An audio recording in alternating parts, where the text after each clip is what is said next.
كل الطعام كان حلا لبني إسرائيل إلا ما حرم إسرائيل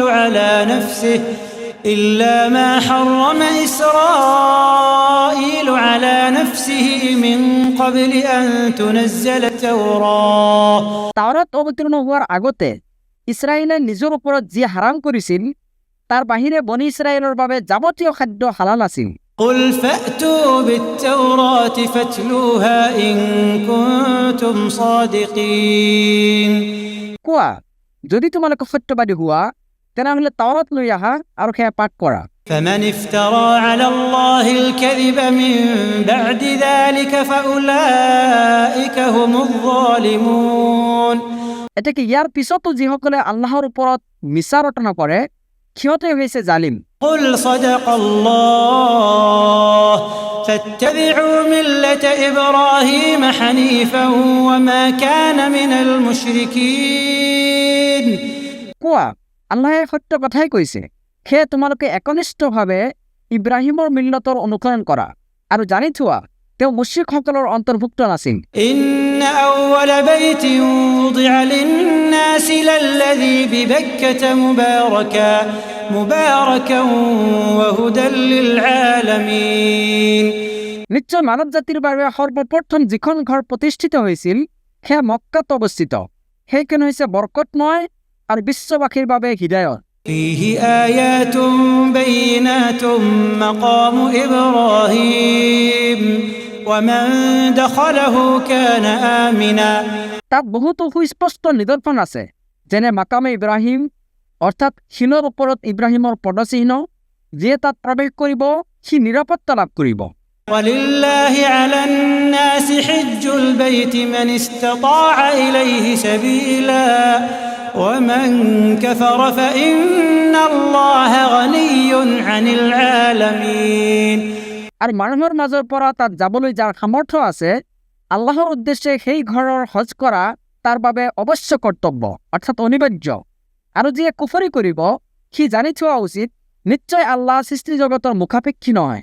قل يا أهل الكتاب لم تكفرون بآيات الله والله شهيد على ما تعملون কোৱা, হে আহলে কিতাব, তোমালোকে আল্লাহৰ আয়াতসমূহক কিয় অস্বীকাৰ কৰা আৰু তোমালোকে যি কৰা সেই বিষয়ে আল্লাহেই সাক্ষী। قل يا أهل الكتاب لم تصدون عن سبيل الله من آمن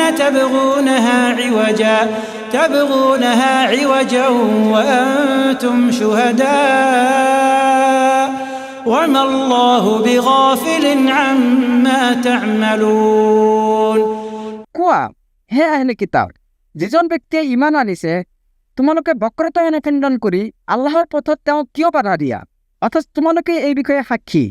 জানি থোৱা তোমালোকে যি কৰা সেই সম্পৰ্কে আল্লাহ অমনোযোগী নহয়। يا أيها الذين آمنوا إن تطيعوا فريقا من الذين أوتوا الكتاب يردوكم بعد إيمانكم كافرين হে মুমিনসকল, যিসকলক কিতাপ প্ৰদান কৰা হৈছে তোমালোকে যদি সিহঁতৰ এটা দলৰ আনুগত্য কৰা তেন্তে সিহঁতে তোমালোকক ইমান আনাৰ পিছত আকৌ কাফিৰ অৱস্থালৈ উভতাই লৈহে এৰিব।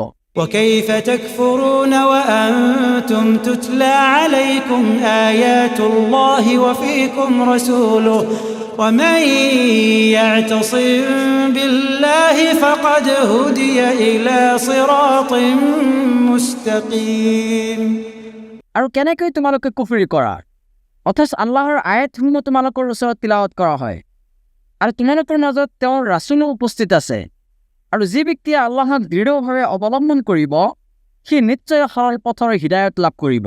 يا أيها الذين آمنوا اتقوا الله حق تقاته ولا تموتن إلا وأنتم مسلمون হে ইমানদাৰসকল, তোমালোকে যথাৰ্থভাৱে আল্লাহৰ তাকৱা অৱলম্বন কৰা আৰু তোমালোকে মুছলিম অৰ্থাৎ পৰিপূৰ্ণ আত্মসমৰ্পণকাৰী নোহোৱালৈকে মৃত্যুবৰণ নকৰিবা।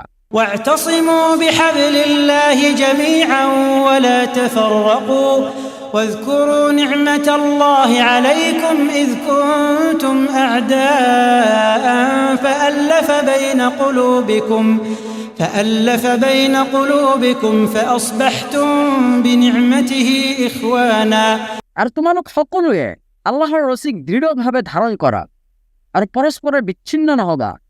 লগতে তোমালোকৰ প্ৰতি আল্লাহে কৰা অনুগ্ৰহ স্মৰণ কৰা, যেতিয়া তোমালোকে পৰস্পৰৰ শত্ৰু আছিলা। তাৰপিছত তেওঁই তোমালোকৰ হৃদয়ত প্ৰীতিৰ সঞ্চাৰ কৰিছে, ফলত তেওঁৰ অনুগ্ৰহত তোমালোকে পৰস্পৰে ভাই ভাই হৈ গৈছা। وكنتم على شفا حفرة من النار فأنقذكم منها كذلك يبين الله لكم آياته لعلكم تهتدون। তোমালোক আছিলা অগ্নিগৰ্তৰ দুৱাৰত, তেওঁই তোমালোকক তাৰ পৰা ৰক্ষা কৰিছে। এইদৰে আল্লাহে তোমালোকৰ বাবে তেওঁৰ আয়াতসমূহ স্পষ্টভাৱে বিবৃত কৰে, যাতে তোমালোকে হিদায়ত পোৱা। ولتكن منكم أمة يدعون إلى الخير ويأمرون بالمعروف وينهون عن المنكر وأولئك هم المفلحون।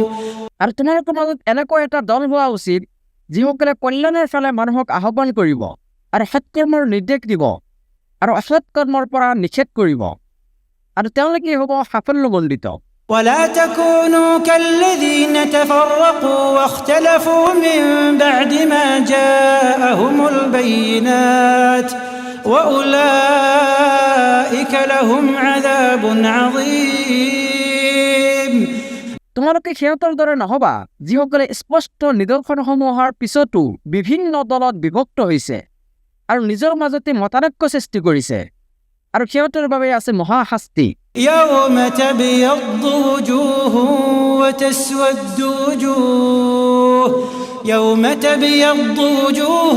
وتسود وجوه فأما الذين اسودت وجوههم أكفرتم بعد إيمانكم فذوقوا العذاب بما كنتم تكفرون।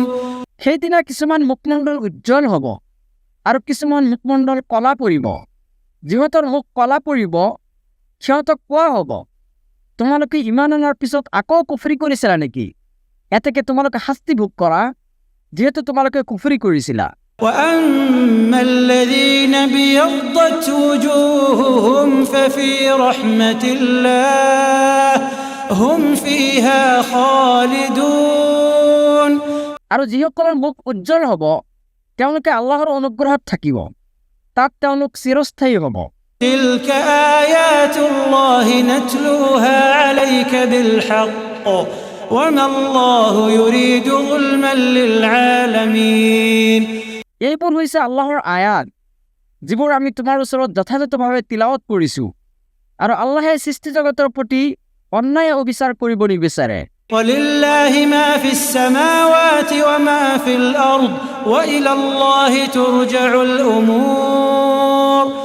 আকাশ মণ্ডলত যি আছে আৰু পৃথিৱীত যি আছে সেই সকলো আল্লাহৰেই, আৰু আল্লাহৰ ওচৰতে সকলো প্ৰত্যাৱৰ্তিত হ'ব।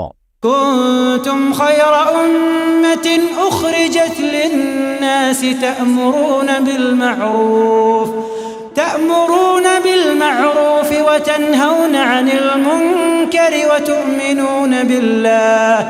তোমালোকেই শ্ৰেষ্ঠ উম্মত, মানৱ জাতিৰ হৃদায়তৰ বাবে তোমালোকক উলিওৱা হৈছে, কাৰণ তোমালোকে সৎকৰ্মৰ আদেশ দিয়া আৰু অসৎ কৰ্মৰ পৰা নিষেধ কৰা, লগতে আল্লাহৰ প্ৰতি বিশ্বাস স্থাপন কৰা। ولو آمن أهل الكتاب لكان خيرا لهم منهم المؤمنون وأكثرهم الفاسقون। আহলে কিতাবসকলে যদি ইমান আনিলেহেঁতেন তেন্তে সিহঁতৰ বাবে এয়া ভাল হ'লহেঁতেন। সিহঁতৰ মাজত কিছুমান মুমিনো আছে, কিন্তু সিহঁতৰ অধিকাংশই হৈছে ফাছিক। لن يضروكم إلا أذى وإن يقاتلوكم يولوكم الأدبار ثم لا ينصرون।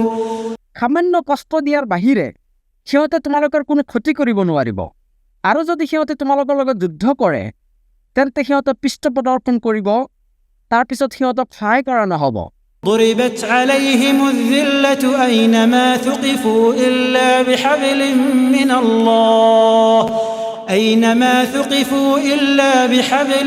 من الله وحبل من الناس وباءوا بغضب من الله وضربت عليهم المسكنة আল্লাহ আৰু মানুহৰ আশ্ৰয়ৰ বাহিৰে সিহঁতে য'তেই অৱস্থান নকৰক কিয় তাতেই সিহঁতৰ বাবে লাঞ্ছনা নিৰ্ধাৰণ কৰা হৈছে।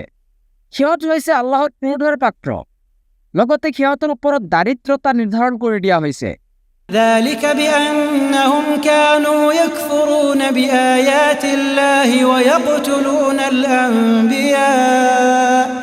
ويقتلون الأنبياء بغير حق ذلك بما عصوا وكانوا يعتدون এই কাৰণে যে সিহঁতে আল্লাহৰ আয়াতসমূহক অস্বীকাৰ কৰিছিল আৰু অন্যায়ভাৱে নবীসকলক হত্যা কৰিছিল, লগতে এই কাৰণেও যে সিহঁত অবাধ্য হৈছিল আৰু সীমা লংঘন কৰিছিল।